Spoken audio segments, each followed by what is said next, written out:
Curfew, ঢাকার মোড়ে মোড়ে চেকপোস্ট, তল্লাশি, জিজ্ঞাসাবাদ। কুড়িগ্রামে আওয়ামী লীগ কার্যালয়ে অগ্নিসংযোগ, আহত ২৫।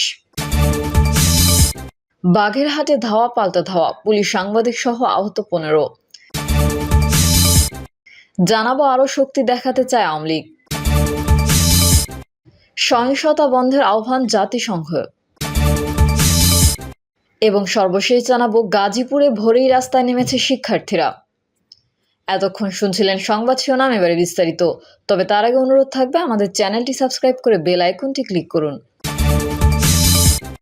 কারফিউ, ঢাকার মোড়ে মোড়ে চেকপোস্ট, তল্লাশি, জিজ্ঞাসাবাদ। সরকারি পদত্যাগের দাবিতে চলমান অসহযোগ আন্দোলন সফল করতে বৈষম্য বিরোধী ছাত্র আন্দোলনের লং মার্চ টু ঢাকা আজ সোমবার। আন্দোলনের নামে কেউ যাতে সহিংসতা নাশকতা করতে না পারে সেই জন্য আইনশৃঙ্খলা বাহিনী ঢাকায় কড়া নিরাপত্তা ব্যবস্থা জোরদার করেছে। চেকপোস্টে আসা সবাইকে তল্লাশি ও জিজ্ঞাসাবাদ করা হচ্ছে। সন্তোষজনক উত্তর না পেলে চেকপোস্ট পার হতে পারছে না কেউ। সোমবার রাজধানী গাবতলী, মোহাম্মদপুর, মিরপুর, আসাদ গেট, ধানমন্ডি, ফার্মগেট, কাওরান বাজার, শাহবাগ, সায়েন্স ল্যাব, পল্টন, গুলিস্তান, বাড্ডা, রামপুরা, উত্তরার জাগো নিউজের একাধিক প্রতিবেদক জানান, পুলিশ, র্যাব, বিজিবি, আনসার সদস্যরা কড়া অবস্থানে রয়েছেন। পাশাপাশি সেনাবাহিনীর টহল অব্যাহত রয়েছে। চেকপোস্ট পার হতে গেলে আইনশৃঙ্খলা বাহিনীর সদস্যদের নানা প্রশ্নের সম্মুখীন হতে হচ্ছে। জরুরি প্রয়োজন ছাড়া কেউ চেকপোস্ট পার হতে পারছে না। আজ সোমবার সকাল থেকে রাজধানীতে গণপরিবহন দেখা যায়নি। হাতে গোনা অল্প সংখ্যক সিএনজি চালিত অটোরিকশা চলতে দেখা গেছে। রাজধানীর প্রবেশ পথগুলোতে রয়েছে আইনশৃঙ্খলা বাহিনীর কড়া অবস্থান। ঢাকার বাইরে থেকে জরুরি কাজ ছাড়া কাউকে প্রবেশ করতে দিচ্ছে না পুলিশ। ডিএমপি কমিশনার বলেন, ঢাকা মহানগর পুলিশ এখন পর্যন্ত অত্যন্ত ধৈর্য, সহনশীলতা ও সংবেদনশীলতার পরিচয় দিয়েছে। আমাদের ব্যবস্থা গ্রহণ কোনো আন্দোলনকারী ছাত্রের বিরুদ্ধে নয়। আমাদের ব্যবস্থা গ্রহণ নাশকতাকারীদের বিরুদ্ধে, সন্ত্রাসীদের বিরুদ্ধে, অগ্নিসংযোগকারী ও পুলিশ হত্যাকারীর বিরুদ্ধে। তাদের বিন্দুমাত্র ছাড় দেওয়া হবে না। তাদের বিরুদ্ধে ঢাকা মহানগর পুলিশ আইনের সর্বোচ্চ ক্ষমতা ব্যবহার করতে বাধ্য হবে। কুড়িগ্রামে আওয়ামী লীগের কার্যালয়ে অগ্নিসংযোগ, আহত ২৫। কুড়িগ্রামে দুপুর ১১টার দিকে বৈষম্য বিরোধী আন্দোলনকারী শিক্ষার্থীদের সঙ্গে ছাত্রলীগ ও পুলিশের সংঘর্ষ শুরু হয়। ছাত্রলীগ সহ আওয়ামী লীগের নেতাকর্মীরা শহীদ মিনার এলাকায় দলীয় কার্যালয়ে অবস্থান নিয়ে শিক্ষার্থীদের ধাওয়া করে। অন্যদিকে শহীদ মিনার ও দাদামোড় সড়কে অবস্থান নিয়ে পাল্টা ধাওয়া দিতে থাকে আন্দোলনকারীরা। চলতে থাকে দফায় দফায় ধাওয়া পাল্টা ধাওয়া। এই সময় শিক্ষার্থীদের ছত্রভঙ্গ করতে দফায় দফায় কাঁদানো গ্যাস ও টিয়ারশেল নিক্ষেপ করে পুলিশ। এভাবে ২ ঘণ্টাব্যাপী সংঘর্ষ চলার পর এক পর্যায়ে শিক্ষার্থীরা দুই দিক থেকে আওয়ামী লীগ অফিস ঘিরে ফেলে। এ সময় ছাত্রলীগ নেতারা পালিয়ে গেলেও জেলা আওয়ামী লীগের নেতারা কার্যালয়ে আটকা পড়ে যায়। এক পর্যায়ে দলীয় কার্যালয়ের দরজা ভেঙে আন্দোলনকারীরা জেলা আওয়ামী লীগের সভাপতি মোহাম্মদ জাফর আলী, সাধারণ সম্পাদক আমানউদ্দিন আহমেদ মঞ্জু, পৌরসভার কাজীউল ইসলাম, সদর উপজেলা চেয়ারম্যান মঞ্জুরুল ইসলাম রতন, সাংগঠনিক সম্পাদক রাশিদুজ্জামান বাবু, রেদওয়ানুল হক দুলাল, রুহুল আমিন দুলাল সহ অন্যান্য নেতাদের পিটিয়ে আহত করা হয়। পরে কার্যালয়ে আগুন দেয় আন্দোলনকারীরা। সংঘর্ষে আওয়ামী লীগ নেতা, আন্দোলনকারী শিক্ষার্থী ও পুলিশ সহ অন্তত ২৫ জন আহত হয়ে কুড়িগ্রাম সদর হাসপাতালে ভর্তি হয়। পরে গুরুতর আহত জেলা আওয়ামী লীগের সভাপতি জাফর আলী, সাধারণ সম্পাদক আমানউদ্দিন আহমেদ মঞ্জু, পৌর চেয়ারম্যান কাজীউল ইসলাম সহ উপজেলা চেয়ারম্যান মঞ্জুরুল ইসলাম রতনকে উন্নত চিকিৎসার জন্য রংপুর মেডিকেল কলেজ হাসপাতালে রেফার করা হয়। বাগেরহাটে ধাওয়া পাল্টা ধাওয়া, পুলিশ সাংবাদিক সহ আহত ১৫। বাগেরহাটে সকাল 10:30টার দিকে আদালত চত্বরের সামনের খুলনা বাগেরহাট মহাসড়কে আন্দোলনের সমর্থনে বিক্ষোভ মিছিল বের হয়। এ সময় সরকার দলীয় নেতাকর্মীরা এলে উভয় পক্ষের মধ্যে ধাওয়া পাল্টা ধাওয়ার ঘটনা ঘটে। এক পর্যায়ে মহাসড়ক দখলে নেয় আন্দোলনে থাকা ছাত্র ও জনতা। তখন ক্ষিপ্ত আন্দোলনকারীরা ওই সড়কের পাশে স্থানীয় স্বেচ্ছাসেবক লীগের একটি কার্যালয় ভাঙচুর করে। পরে আওয়ামী লীগ, যুবলীগ, ছাত্রলীগ সহ সরকার দলীয় বিভিন্ন সংগঠনের নেতাকর্মীরা দেশীয় অস্ত্রশস্ত্র নিয়ে তাদের ধাওয়া দেয়। প্রায় ঘণ্টাখানেক ধরে চলা সংঘর্ষে ৩ জন সাংবাদিক, ৩ জন স্বেচ্ছাসেবক লীগের নেতাসহ অন্তত ১০ জন আহত হন। পরে পুলিশ এসে পরিস্থিতি নিয়ন্ত্রণে আনেন। এ সময় কয়েকজনকে ধরে নিয়ে যেতে দেখা যায় পুলিশ সদস্যদের। প্রেস ক্লাব রামপালের সভাপতি সবুর রানা বলেন, পুলিশের গাড়িকে আগুন দেওয়ার ছবি তুলতে গেলে আন্দোলনকারীরা আমার ক্যামেরা কেড়ে নেয়। সুজন মজুমদার ও আমাকে মারপিট করে তারা। তাদের হামলায় রামপাল থানার ভারপ্রাপ্ত কর্মকর্তা সোমেন দাস ও ওসি তদন্ত বিশ্বাস আহত হন। আরও শক্তি দেখাতে চায় আওয়ামী লীগ। শিক্ষার্থীদের এক দফার আন্দোলন রাজনৈতিকভাবে প্রতিরোধের সিদ্ধান্ত নিয়ে ঢাকা সহ সারা দেশে মাঠে নেমেছিল আওয়ামী লীগ, ছাত্রলীগ, যুবলীগ সহ সহযোগী সংগঠনগুলো। তাদের শক্তি প্রয়োগের প্রেক্ষাপটে গতকাল রোববার ঢাকা সহ দেশের বিভিন্ন স্থানে ক্ষমতাসীন দলের নেতাকর্মী, পুলিশ ও আন্দোলনকারীদের মধ্যে সংঘাত হয়েছে। আরও ২-৩ দলের নেতাকর্মীদের এভাবে শক্তি প্রদর্শনের নির্দেশনা রয়েছে বলে আওয়ামী লীগের একাধিক নেতা জানিয়েছেন। কোটা সংস্কার আন্দোলনে প্রাণহানির পর সেনাবাহিনী নামিয়ে পরিস্থিতি শান্ত না হয় প্রচণ্ড চাপে পড়ে সরকার।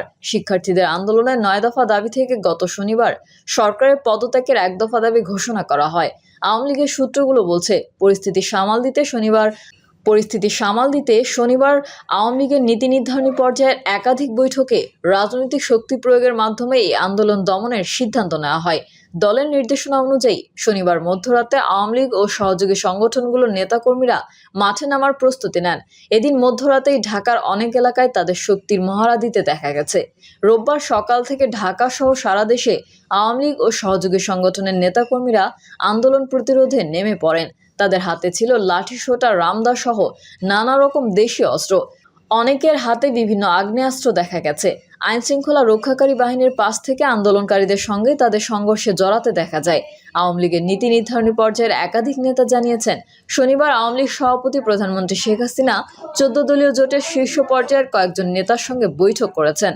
বৈঠকে অংশ নেওয়া একাধিক নেতা বলেন, তাদের আলোচনায় রাজনৈতিকভাবে পরিস্থিতি সামলাতে ৩ দিন সময় নেওয়া হয়। এরপর পরিস্থিতি বুঝে নতুন করণীয় ঠিক করা যাবে বলে বলা হয়। এ বিষয়ে আওয়ামী লীগের শীর্ষ পর্যায়ের যুক্তি হলো, ছাত্র আন্দোলন থেকে এক দফা দাবি তুলে এটিকে রাজনৈতিক আন্দোলনের রূপ দেওয়া হয়েছে। এই আন্দোলন ছাত্রদের হাতে আর নেই, ফলে রাজনৈতিক শক্তি প্রয়োগের মাধ্যমে মোকাবেলা করা হলে সরকার কিছুটা সুবিধা পেতে পারে। আওয়ামী লীগের সূত্র বলছে, রাজনৈতিক শক্তি প্রয়োগের ক্ষেত্রে দলটির নেতাকর্মীদের বার্তা দেওয়া হয় যে শেখ হাসিনার পদত্যাগের দাবি ওঠার পর আর ঘরে বসে থাকার সুযোগ নেই, কারণ এটা আওয়ামী লীগের নেতাকর্মীদের অস্তিত্বের প্রশ্ন হয়ে দাঁড়িয়েছে। এই পরিস্থিতিতে নিজেদের স্বার্থেই রাজপথে নেমে যে কোনো মূল্যে আন্দোলনকারীদের সরিয়ে দিতে হবে। সহিংসতা বন্ধের আহ্বান জাতিসংঘের মানবাধিকার প্রধানের। বাংলাদেশের চলমান বৈষম্য বিরোধী ছাত্র আন্দোলনকে ঘিরে সৃষ্ট সহিংসতা অবিলম্বে বন্ধের আহ্বান জানিয়েছেন জাতিসংঘের মানবাধিকার বিষয়ক হাইকমিশনার ভলকার তুর্ক। শান্তিপূর্ণ সমাবেশ ও মত প্রকাশের স্বাধীনতার বিষয় স্মরণ করিয়ে দিয়ে ভলকার তুর্ক বলেছেন, সপ্তাহান্তে আরও অনেক বিক্ষোভকারী নিহত হয়েছেন। সিরাজগঞ্জে পুলিশ স্টেশনে হামলার সময় কমপক্ষে ১৩ পুলিশ সদস্য নিহত হয়েছেন। আজ ঢাকা মার্চ টু ঢাকা কর্মসূচি ঘোষণা করা হয়েছে। একই সঙ্গে ক্ষমতাসীন দলের যুব শাখাকে বিক্ষোভকারীদের বিরুদ্ধে নামার আহ্বান জানানো হয়েছে। তুর্ক বলেন, এতে আরও প্রাণহানি হবে, আরও ক্ষয়ক্ষতি হবে। এজন্য আমি গভীরভাবে উদ্বিগ্ন। তিনি বলেন, যারা সিনিয়র আছেন এবং যারা কমান্ড দেওয়ার জন্য দায়ী, তাদের মানবাধিকার লঙ্ঘনের জন্য জবাবদিহিতা গুরুত্বপূর্ণ। আন্তর্জাতিক সম্প্রদায়কে এটা অবশ্যই পরিষ্কার করতে হবে যে এই গুরুত্বপূর্ণ সময়ে কোনো দায়মুক্তি নেওয়া যাবে না।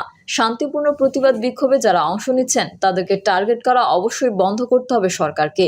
জাতিসংঘের মানবাধিকার বিষয়ক হাইকমিশনার বলেন, যাদেরকে খেয়াল খুশিমতো আটক করা হয়েছে তাদেরকে অবিলম্বে মুক্তি দিতে হবে। ইন্টারনেট ব্যবস্থা পুরোদমে চালু করতে হবে। অর্থপূর্ণ সংলাপের পরিবেশ তৈরি করতে হবে। ভলকার তুর্ক আরও বলেন, অতিরিক্ত বল প্রয়োগ, ইচ্ছাকৃত মিথ্যা তথ্য ছড়িয়ে দেওয়া এবং সহিংসতা উস্কে দেওয়া সহ জনপ্রিয় এই ভিন্নমতকে দমন করার অব্যাহত প্রচেষ্টা অবিলম্বে বন্ধ করতে হবে।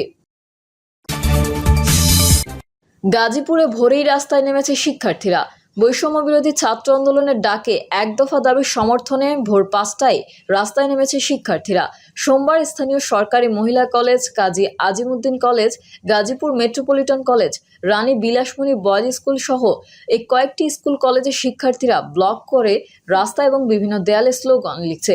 সরেজমিনে দেখা গিয়েছে, গাজীপুর মহানগরের রাজবাড়ী রোডের ডিসি অফিসের গেটের সামনে কিছু শিক্ষার্থী সড়ক ও ডিসি অফিসের দেয়ালে আন্দোলনের নিহতদের স্মরণে এবং আন্দোলনের পক্ষে লিখছেন, উই ফর জাস্টিস।